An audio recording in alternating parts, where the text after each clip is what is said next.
Steve Martin was in. I think it's called Grand Canyon. And gives us this illustration of how, sometimes things aren't supposed to be this way.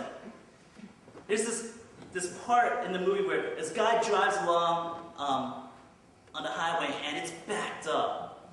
And he's cursing and everything, and he decides to take another route to kind of avoid all that traffic. And he ends up getting lost.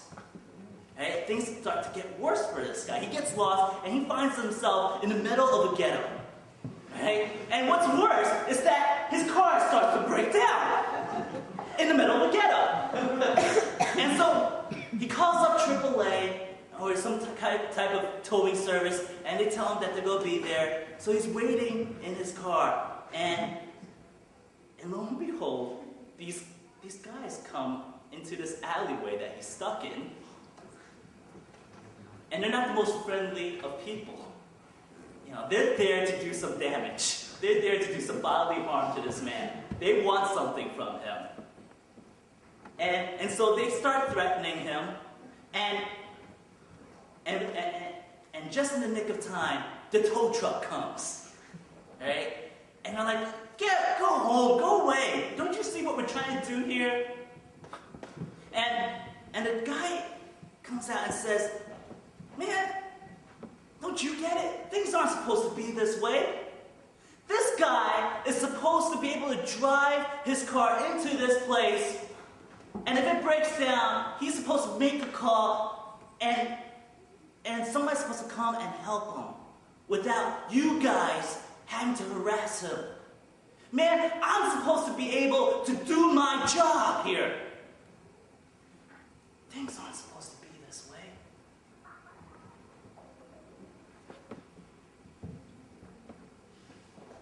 Jesus came to make things right. Jesus came to make things new and right. To set things in order. To make things the way they're supposed to be. The way God intended for all of life to be. Jesus came to make everything about you and me complete and whole, the way we were meant to be. So Jesus' sacrifice on the cross, his death on the cross on this day, saves the world, recreates the world. It also judges the world. It brings hope, brings judgment. Jesus makes very clear a fundamental understanding of his messiahship, of him being the Christ.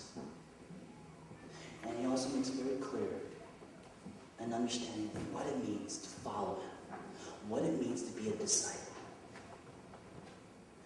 The nature of discipleship demands following after him in service, even unto death. And the gospel writer here makes this teaching very, very explicit. Track with me. To be a disciple of Jesus, one must, in chapter 8, verse 34, take up the cross and follow. In chapter 8, verse 35, be willing to lose one's life. Chapter 9, verse 35, be last of all and servant of all. There's more. It's all there. Jesus is the model for our lives. It's the model for our discipleship. To make this even more clear, in a few chapters later, the voice of God is heard. And God says, "This is my son, whom I love. Listen to him!" Exclamation point. Listen to him. Take up the cross and follow. Lose your life. Be last of all and servant of all. clear? The cross is where we have to go in our lives as his followers. Whoever wants to save his life will lose it. Whoever loses his life for Jesus and for the gospel will save it.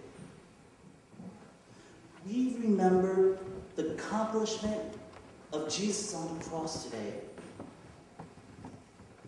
It's Good Friday.